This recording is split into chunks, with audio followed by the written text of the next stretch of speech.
সুপ্রভাত। Family care ছাদ বাগানে সমস্ত ভাই ও বোনদের সুস্বাগতম। আজকে পেঁপে গাছ সম্বন্ধে বিস্তারিত আলোচনা হবে। বেডের মাটি কেমন হবে, গোড়া কত পরিষ্কার থাকবে, কি সার প্রয়োগ হবে, সমস্ত কিছু পরিচর্যা সম্বন্ধে বলতে গিয়ে আমি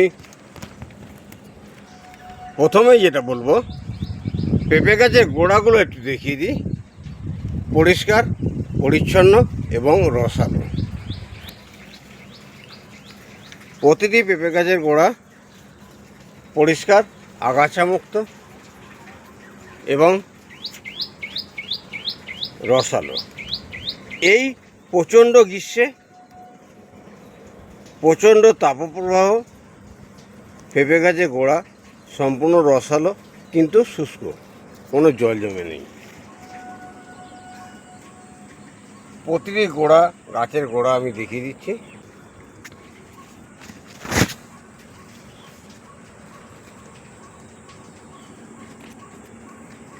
প্রতিটি গাছের গোড়া থেকে একদম ডগ পর্যন্ত আমি দেখাচ্ছি।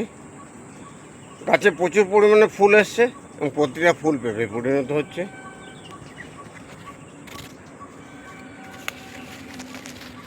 আমি ফ্যামিলি কেয়ার ছাদ বাগানে সবসময় মাল্টিপারপাস সবজি চাষ করে থাকি।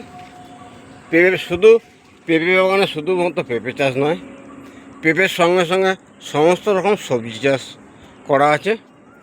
কিন্তু একটা জিনিস মাথায় রাখতে হবে যে পেঁপে গাছের খাবার পেঁপে গাছ খায়, বরবটির খাবার বরবটি খায়, ঝিঙে গাছের খাবার ঝিঙে গাছ খায়, ওল গাছের খাবার ওল গাছ খায়।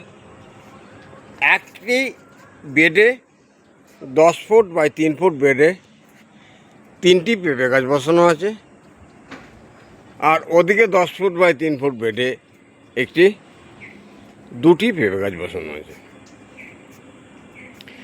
এই বেডে দেয়া আছে বেগুন, দেয়া আছে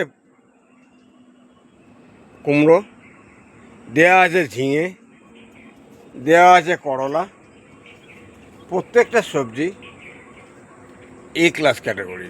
দেওয়া আছে বেগুন গাছে প্রচুর পরিমাণে বেগুনের ফল আসছে। দেওয়া আছে কচু, দেওয়া আছে ওল, জার্মিনেশন হচ্ছে, ওল গাছেরও জার্মিনেশন হচ্ছে। সবচেয়ে বড় কথা সেটা হলো, যে বেডে পেঁপে গাছ বসানো আছে সেই বেডে শুধু পেঁপে গাছই বসানো আছে। তার উপরে যে সবজিগুলো দেয়া আছে, যেমন পাশে পলিগ্রো ব্যাগে দেওয়া আছে অপরাজিতা গাছ, দেয়া আছে বরবটি, দেয়া আছে ঝিঙে। তাহলে পলিব্যাগের খাবার পলিব্যাগের গাছ খায়। শুধুমাত্র বসানো আছে এই বেডের উপরে, জায়গাটা কম করার জন্য। আর ওল গাছ, যাতে ওলের জার্মিনেশন আসছে, 3টি ওল গাছ দেওয়া আছে, 3টি জার্মিনেশন হচ্ছে। এখানে 3টি বস্তায় বসানো আছে। এই 10 ফুট বাই 3 ফুট বেডটাতে শুধুমাত্র 3টে পেঁপে গাছই আছে। একটি পুরুষ পেঁপে গাছ ওটা রেখে দেওয়া হয়েছে, কারণ স্ত্রী পেঁপে গাছের সঙ্গে পুরুষ পেঁপে গাছ থাকলে তাহলে আমরা প্রচুর পরিমাণে ফল পাব। এবার আমরা আসছি খাবার সম্বন্ধে, যেটা সবচেয়ে গুরুত্বপূর্ণ বিষয়। কি খাবার এদের দেওয়া হয়? মাত্র 4 মাসের মধ্যে এই চেহারা এবং এই রকম পেঁপের ফলন। এটি 8 মাসের গাছ, 2বার পেঁপে ফলে গেছে, গোড়া থেকে পেঁপে খাওয়া হয়ে গেছে, ডগে আবার পুনরায় পেঁপে হচ্ছে। এই গুরুত্বপূর্ণ বিষয়টি খুব মাথায় রাখতে হবে যে আমরা কি খাবার পেঁপে গাছকে দিই। কিচ্ছু নয়, কোনো খরচ খরচার ব্যাপার নেই, ফ্রি অফ কস্ট খাবার তৈরি করছে। একটু দেখে নেওয়া হোক আমরা কি খাবার পেঁপে গাছে দিই। এখানে ড্রামের মধ্যে বিভিন্ন সবজি খোলা, কলা খোলা, তরমুজ খোলা, ডিমের খোলা, শাকসবজির পাতা বা গাছের পাতা সব কিছু দেওয়া হচ্ছে। যেগুলো পচে ড্রামের নিচের অংশে লিকুইডটা পড়ে যাচ্ছে, ওই লিকুইডটা দেওয়া হয়। এই লিকুইডটা দেওয়া হয় না। আমরা 20 লিটার জলে 1 লিটার ওই লিকুইডটা মিশিয়ে প্রতিদিন দিয়ে থাকি। আর গাছটি যখন বসানো হয়েছিল, যখন মাটি তৈরি করা হয়েছিল, ওপরের যে বজ্রটা আছে, যে কম্পোস্ট সারটা আছে, ওই কম্পোস্ট সারটা মাটির নিচে প্রচুর পরিমাণে দেওয়া আছে। এই 10 ফুট বাই 3 ফুট লম্বা বিছানাটায় প্রায় 5 থেকে 6 বালতি জৈব সার দেওয়া আছে, যেগুলো free of cost family care ছাদ বাগানেই তৈরি হচ্ছে। আর রেগুলার বেসিস যে জল দেওয়া হয়, তাতে ওই লিকুইডটা মিশিয়ে দেওয়া হয়। এই হলো কাপ খাবার। বাগান তৈরি করেছি উৎপাদন পাওয়ার জন্য, বাগান তৈরি করেছি ইকোনমিক্যাল সাশ্রয় করার জন্য, বাগান তৈরি করেছি অর্গানিক ফসল পাওয়ার জন্য। তাতে কোনো রাসায়নিক সারের প্রয়োগ ফ্যামিলি কেয়ার ছাদ বাগানের তরফ থেকে করা হয় না। কিন্তু এই গাছে খাবার তো দিতে হবে, ন্যাচারাল খাবার, প্রাকৃতিক খাবার, প্রাকৃতিক পরিস্থিতির সঙ্গে মিশিয়ে খাপ খাইয়ে গাছ তৈরি করা হয়। এবং প্রত্যেকটা গাছে প্রচুর পরিমাণে ফলন। গাছের প্রথম অবস্থায় প্রতিটি ফুল পেঁপেতে পরিণত হচ্ছে, এবং 8 মাসের পুরনো গাছেও এখনও গ্রীষ্মকালের প্রতিটি ফুল পেঁপে পরিণত হচ্ছে। কারণ একটাই, এই প্রচণ্ড তাপপ্রবাহে বেডের মাটি রসালো, শুধুমাত্র পেঁপে গাছ নয়। দেখুন, সমস্ত সবজি গাছের মাটি রসালো। যদি রসালো থাকে, জল না জমে, মাথায় রাখতে হবে, জল না জমে। জল জমলে কিন্তু শিকড় পচে যাবে, গাছ নষ্ট হয়ে যাবে। কোনো রকম বেডের মধ্যে জল না জমে। ছাদ বাগানে তো জল নিষ্কাশন পদ্ধতি সবারই করা থাকে, অতএব জল জমার কোনো তো সমস্যাই নেই। তাই আমি বলি কি, জমিতে যেরকম পেঁপে চাষ করা যায়, ছাদের বাগানেও সেরকম সলিড পেঁপে গাছ তৈরি করা যায়, কোনো রকম সমস্যা নেই। এবার আমি আসি, যে অনেক বন্ধু হয়তো বলবেন যে এত মাটি দেওয়া আছে, এত গাছ বসানো আছে, এত জল দেওয়া হয়, ছাদটা তো নষ্ট হয়ে যেতে পারে। না বন্ধু, ছাদ নষ্ট হতে পারে না।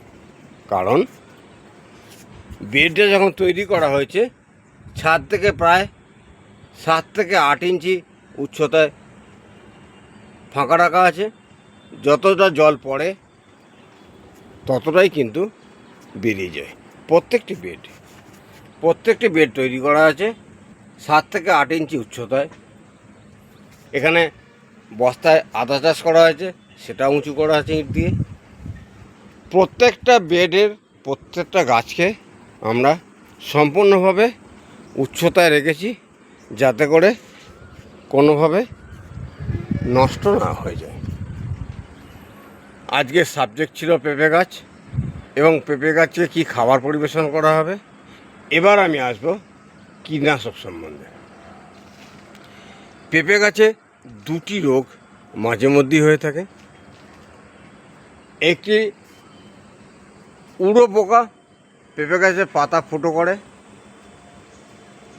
তাই মাঝে মধ্যে আমাদের গাছের পাতায়, কোনো পেঁপের মধ্যে নয়, কোনো ফুলে নয়, গাছের পাতায় একটু স্প্রে করতে হয়। সেটি হলো, এখনও পর্যন্ত নতুন গাছে কোনো রকম স্প্রে আমি দিইনি। এই পেঁপে গাছটায় 2 বার স্প্রে করেছিলাম। একবার পাতা ফুটো হচ্ছিল, আর একবার সাদা জেবো পোকা পাতাগুলো ধরেছিল, 2 বার স্প্রে দিয়েছিলাম। কোনো বিশেষ স্প্রের প্রয়োজন নেই।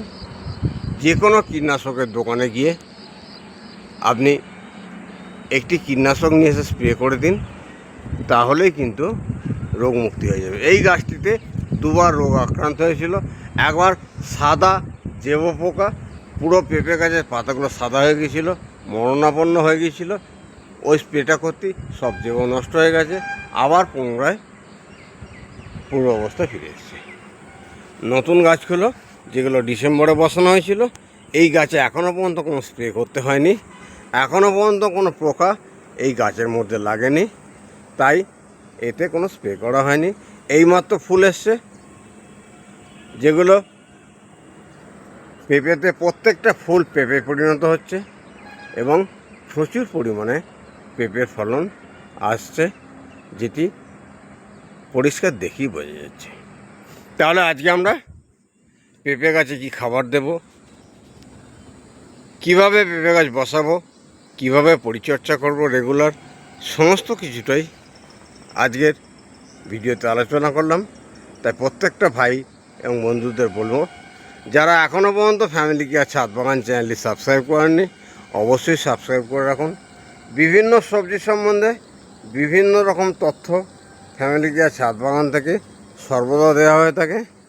তাই যদি আমরা মনে করি যে ছাদে একটি পূর্ণাঙ্গ বাগান, সমস্ত রকমের সবজি গাছ আমরা চাষ করব এবং প্রত্যেকটা সবজি প্রচুর উৎপাদন নিয়ে আসবো, অবশ্যই ফ্যামিলি কেয়ার ছাদ বাগানের সাথে যুক্ত থাকব।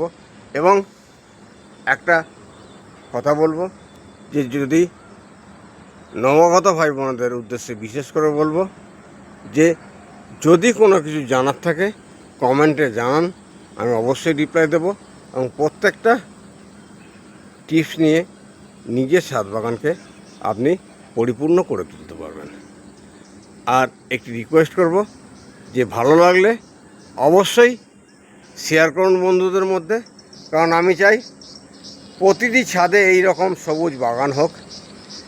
ছাদের বাগান মানে শুধুমাত্র উর্বর সবজি এবং উর্বর পেঁপে বা উর্বর ফলন পাওয়ার উদ্দেশ্য নয়। উদ্দেশ্য প্রচুর পরিমাণে অক্সিজেনের ব্যালেন্স সরবরাহ থাকবে, প্রাকৃতিক অক্সিজেন, যেটা আজকের দিনে খুব সমস্যা। একটি গাছ একটি প্রাণ, এই কথা মাথায় রেখে এবং প্রত্যেকটা ভাই বোন আমরা যাতে করে প্রত্যেকের ছাদে একটি করে বাগান করতে পারি এবং সামাজিক অক্সিজেনের ব্যালেন্স পূরণ করতে পারি, এই আশা রেখে প্রত্যেককে আমি বলবো যে অবশ্যই প্রচুর পরিমাণে শেয়ার করুন এই রকম সবজি বাগান করার জন্য। যাক, আজকের ভিডিও আর বিশেষ দীর্ঘায়িত করব না। সমস্ত ভাই বোনদের নমস্কার জানিয়ে এবং ঈশ্বরের কাছে প্রত্যেকের জন্য সুস্থতা কামনা করে আজকের ভিডিও আমি শেষ করব। তাই আবারও একবার রিকোয়েস্ট, সাবস্ক্রাইব, লাইক এবং কমেন্ট।